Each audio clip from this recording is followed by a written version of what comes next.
The International Criminal Court in The Hague is contemplating issuing arrest warrants against senior Israeli government and military officials as war criminals.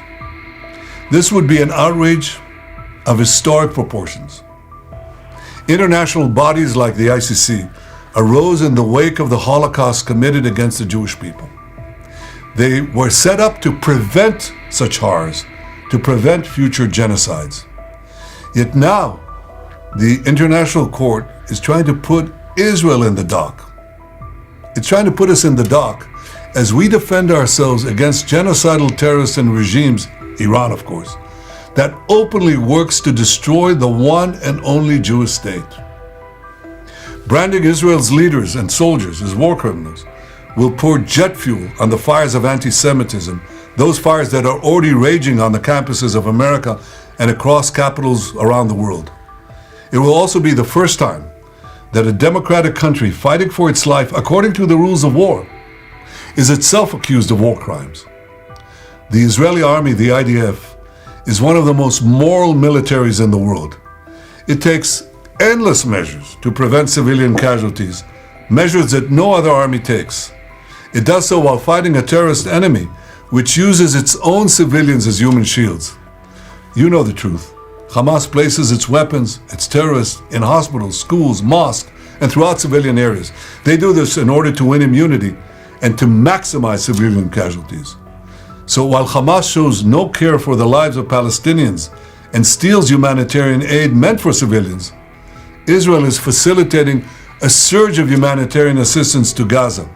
And we do this to ensure that the Palestinian population's humanitarian needs are met, rather than commend Israel for abiding by the rules of war while fighting an enemy that violates every rule of war, including holding 133 Israeli men, women, and children hostage.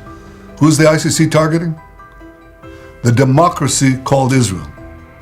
And in targeting Israel, the ICC would be targeting all democracies because it would be undermining their inherent right to defend themselves against savage terrorism and wanton aggression.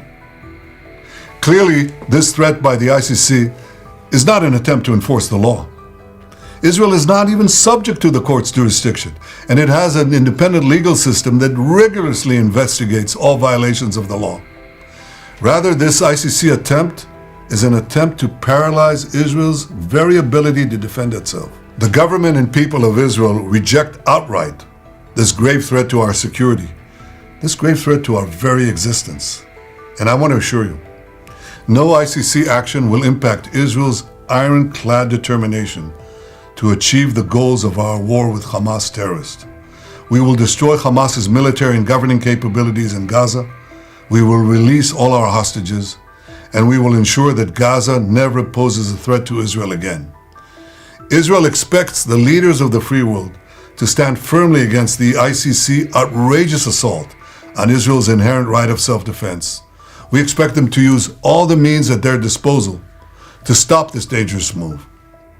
6 months after the terrible Hamas massacre of October 7th, 80 years after the horrors of the Holocaust, the Jewish state calls on decent people everywhere to reject this outrage by the ICC, to stand with Israel as we fight the barbarians of Hamas and Iran, and as we work to secure a more peaceful world.